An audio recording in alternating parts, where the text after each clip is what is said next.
My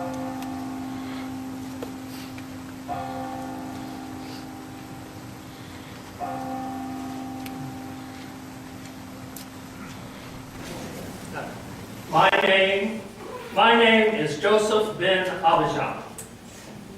I'm a Pharisee and a member of the ruling Sanhedrin from the Judean village of Arimathea. Or at least I was a Pharisee and a member of the Sanhedrin. Today I don't know what they're going to do with me or what I'm going to do with them. Let me tell you my story. I suppose it took courage to do what I did, but courage was a commodity in rather short supply in most of my behavior. I rose to my position of honor and wealth by playing it safe, carefully weighing the consequences, not offending anyone who mattered. Only there in the twilight of disaster, in the darkness of hope's dash, did I finally summon enough courage for my conviction. But it was so little and it was so late. So let me tell you about it. As I said, my name is Joseph, and early in my successful business career, I was a tradesman. And I moved here to Jerusalem where my fortunes prospered far beyond my wildest dreams. Within 2 weeks of years, I had risen to so high among the leading men of Jerusalem that I was awarded an exalted seat on the Sanhedrin, the supreme governing council of the city. There I took my place among the priests and the rulers of the law. And I was able to interpret the Jewish law and administer justice. Now, of course, the Romans were still in charge, but we remained responsible for managing our own legal affairs, judging those people who were accused under our umbrella of the law. My closest friend in the Sanhedrin, his name is Nicodemus. It was he who first told me about this young prophet he had met, a certain Yeshua, Bar Joseph. He was from Nazareth. Having heard stories of this bold preacher and healer, Nicodemus had sought out the man in secret. But he'd sought him out and spoken to him. And he came back to share with me the exciting possibilities that this man might actually be the Messiah.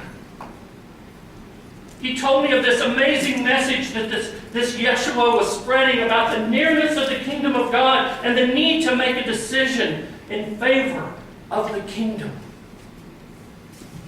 He spoke of a remarkable peace and yet an intensity in a man as he moved among the people and crowds that just seemed to flock all around him. He even declared this Yeshua, this Jesus, to have some unexplainable power, a power to give wholeness to crippled bodies. And he said that this Nazarene seemed to claim such an unprecedented closeness to God that he dared to offer forgiveness. I said to him, "Well, Nicodemus, why aren't you out there with him?" Nicodemus answered, I can't be absolutely sure he's the Messiah, and I don't dare risk myself, risk my position if he's not. I was in the same place.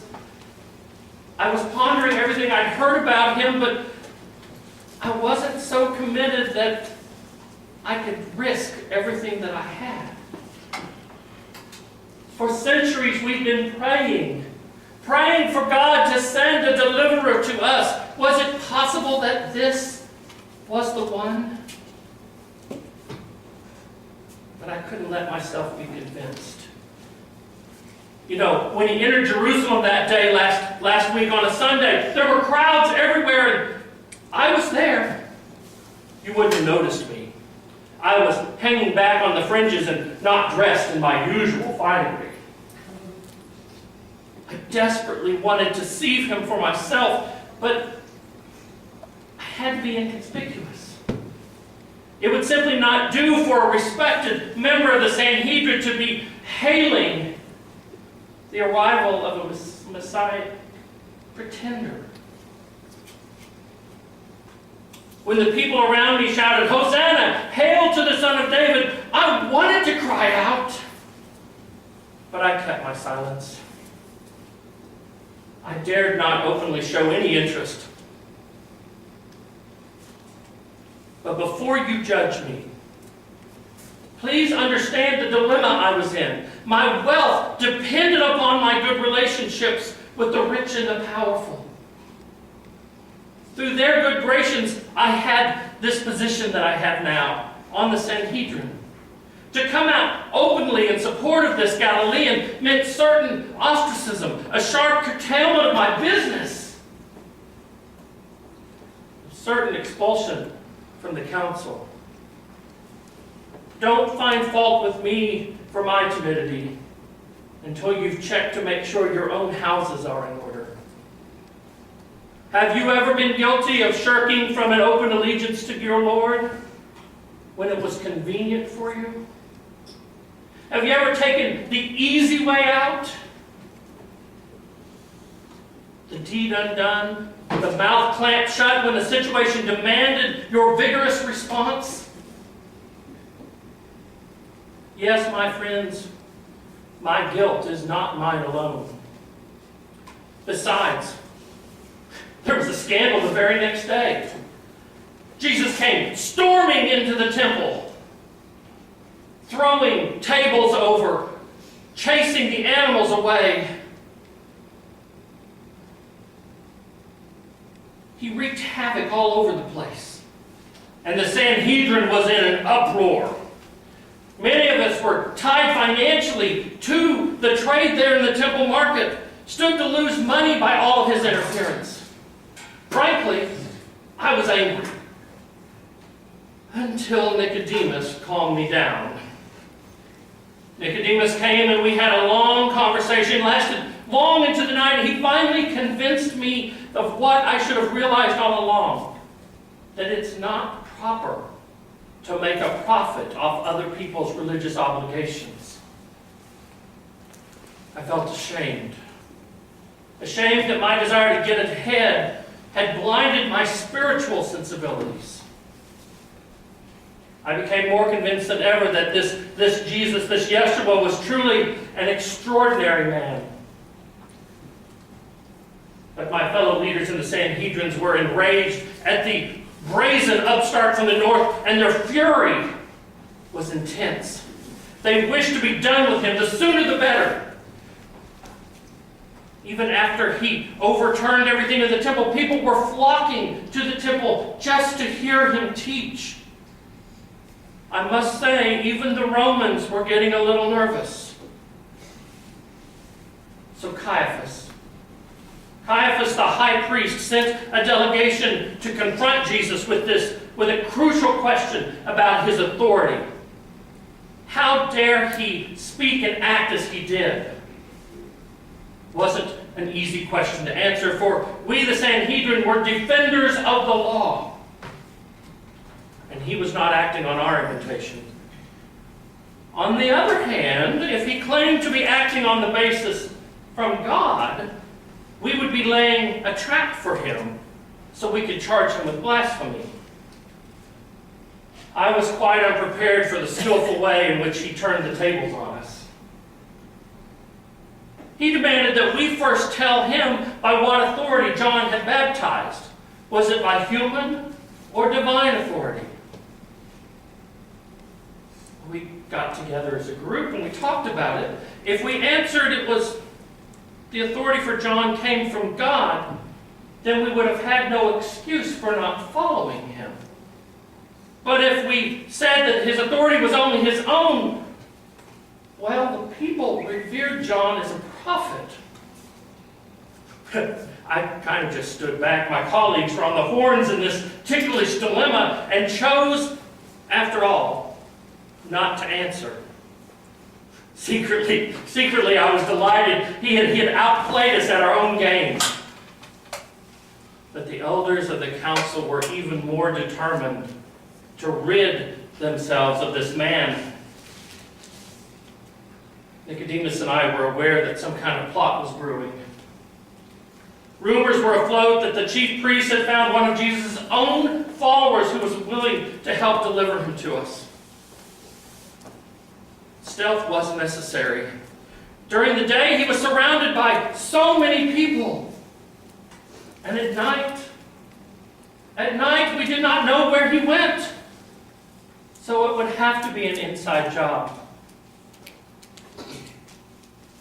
Friday morning, I was awakened from my sleep early in the morning after the Passover feast, summoned for an emergency meeting of the council. When I arrived, my heart sank to the pit of my stomach. There he stood. They had arrested him. I sat mute during the mockery of the proceedings, unwilling to risk my own displeasure.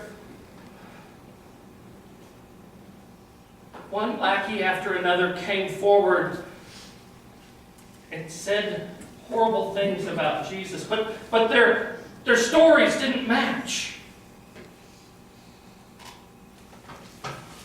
The high priest sought witnesses who would testify that Jesus had committed blasphemy. That would require a verdict of death, and they would be able to stone him. But even with all the witnesses, none could be found. And when he put the question directly to him, all he would say is, "It is you who have said this, not I." It was finally the decision of the Sanhedrin to formulate a charge against this Yeshua that would enable him to be handed over to Pilate, the Roman procurator. And the accusation was patently aimed at securing the endorsement of the governor. They said, "He claims to be king of the Jews." That was treasonous. There were those of us on the council who did not consent to this cruel charade, but who cringed at the vile insults. But we did nothing. We did nothing to prevent it. And doing nothing is what I was most guilty of. I shrank back from the dangers of an open acknowledgement, an acknowledgement of my secret devotion to him. What if I'd stood up to the Sanhedrin? What if I had publicly declared my support? Would it have made any difference? Could I have persuaded any one of them to make a different decision? What if I had sought him out early on in the week, convinced him to flee, to run, to go from the city? Would he have done it? I cannot know. I only know that I was guilty of being passive, of failing to take a stand when I should have. I lived in an expectation of the coming of God's reign, and yet I did nothing. That was my mistake. I wasn't doing anything. I was waiting around for someone else to take a stand. By the time I screwed up my courage and I did something, a man had been crucified. I was in turmoil over my failure. When I left the council chamber that night, I wandered the city. I wandered out into the hills of Jerusalem, agonizing over the fact that I was a coward. The sky had become overcast and stormy as I headed back towards Jerusalem, and I saw a crowd gathered there at Golgotha, the place of the skull, as the Romans called it, the place where they did their executions. I froze in terror, for I looked off into the murky distance and saw 3 crosses rising above the sea, Numbly, I turned and stumbled toward the hilltop, and my feet had a mind of their own. I pushed my way through the crowd until I was at the foot of the center cross. But I couldn't bring myself to look up for long. I knew that this was Jesus. And in the silent anguish of my grief-stricken spirit, I found myself forming these words, I believe. Help me, O God, with my failure of nerve, but I believe. And in the stillness that was pierced there, I heard him speak above me. It is finished. And he breathed no more. In that moment when it seemed to be all over, when it seemed prudent for me to just let the matter rest, in that moment when there was nothing to be gained and everything to be lost, I made up my mind. I would be silent no more, no matter what the cost, no matter what the risk. I would be silent no more. I returned quickly to the city and went straight to Pilate's quarters. Being a member of the High Council, I was granted an audience with him. I stated my purpose without hesitation. I wished to be given the body of the crucified Yeshua, that I might bury him in my own rock-hewn tomb.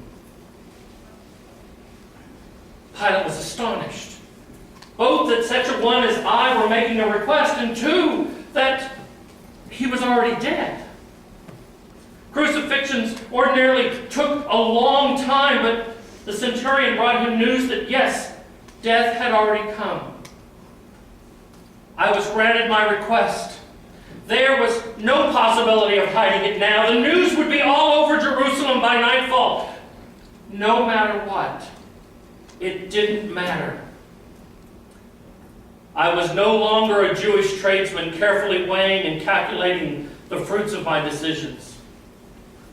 I was Joseph, disciple of Yeshua, who had finally come out of the shadows and into the light. I had to make haste. The Sabbath was coming here at evening soon, and I had to get his body in the tomb.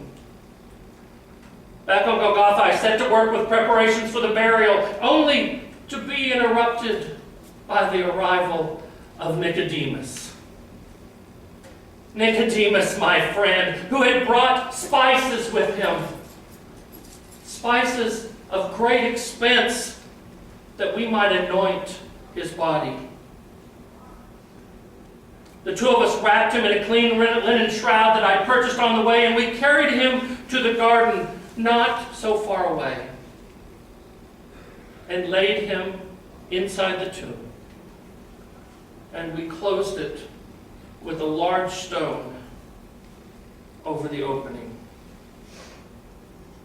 Several women were watching all the while, following at a distance. We walked back into Jerusalem. Sabbath was starting, and our absence at the temple would be noticed. But we were unclean now. Yet for the first time in my life, I truly felt clean. No sacrifice had ever lifted the burden of guilt of my sin the way that Jesus had. The next morning, yesterday, knowing there was nothing left for me in Jerusalem, I returned to my family in Arimathea. Not only breaking Sabbath to travel, but breaking Passover as well. But I had to get away. But now, even more passionately, I had to return.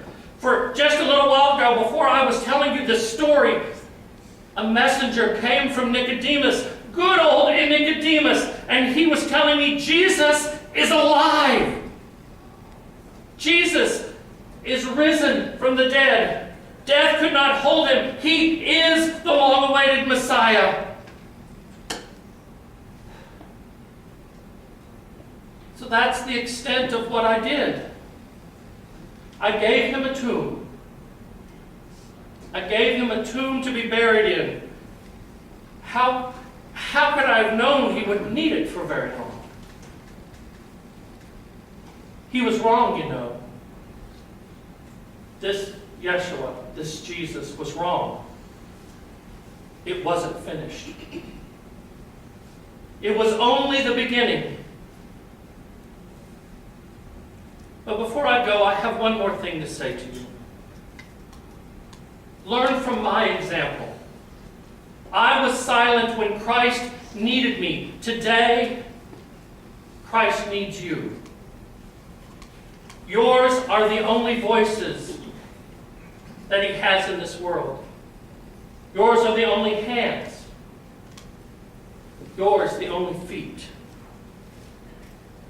Some of you practice silence like I did, only in a slightly different manner. When you fail to invite someone to come to worship with you, you practice silence.